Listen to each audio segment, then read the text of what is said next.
एक जंगल में एक कौवा रहा करता था। उसे कोई परेशानी नहीं थी, पर वह अपने जीवन से खुश नहीं था। एक दिन वह खाने की तलाश में कहीं जा रहा होता है। तभी उसे नदी किनारे एक हंस दिखता है। उसे देखकर कौवा सोचने लगा कि यह हंस कितना खुशनसीब पक्षी है जो इतना सुंदर है। इधर मुझे देखो, मैं कितना काला और बदसूरत हूँ। यह हंस अवश्य इस दुनिया का सबसे खुश पक्षी होगा।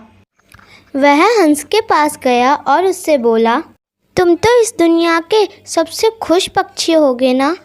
हंस इतना सुनकर उससे बोला, अरे नहीं दोस्त, असलियत में ऐसा नहीं है।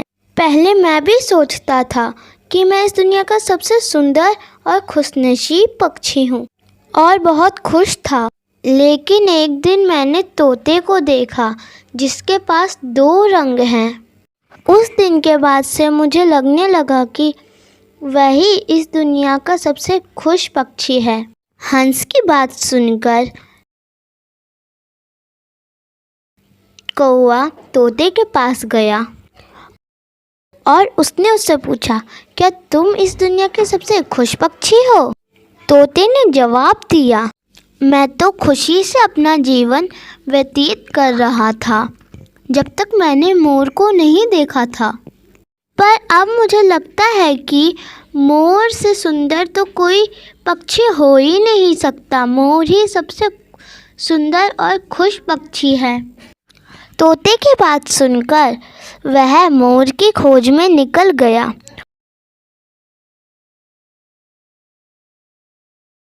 उड़ते मोर के पास कौवा पहुंचा और उसके बाद उसने मोर को देखा और फिर वह मोर के पास गया और उससे बोला कि तुम तो इस दुनिया के सबसे खुशनसीब पक्षी हो जो तुम्हें हज़ारों लोग देखते हैं। मुझे तो लोग अपने पास भी भटकने नहीं देते, देखते ही भगा देते हैं। तुम ही इस दुनिया के सबसे खुश पक्षी हो।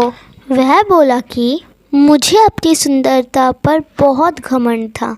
मैं सोचता था कि मुझसे सुंदर पक्षी इस दुनिया में कोई नहीं है और खुश भी बहुत रहता था। लेकिन मेरी यही सुंदरता मेरी दुश्मन बन गई और मुझे इस चिड़ियाघर में ले आई। यहाँ आने के बाद, इस चिड़ियाघर को अच्छी तरह देखने के बाद मैं इस नतीजे पर पहुँचा कि कौवा ही एक ऐसा पक्षी है जो यहाँ कैद नहीं है। इसलिए मैं फिर सोचने लगा हूँ कि काश मैं एक कौवा होता तो इस खुले आसमान में उड़ पाता। अब मुझे लगता है कि कौवा ही इस दुनिया का सबसे खुश पक्षी है।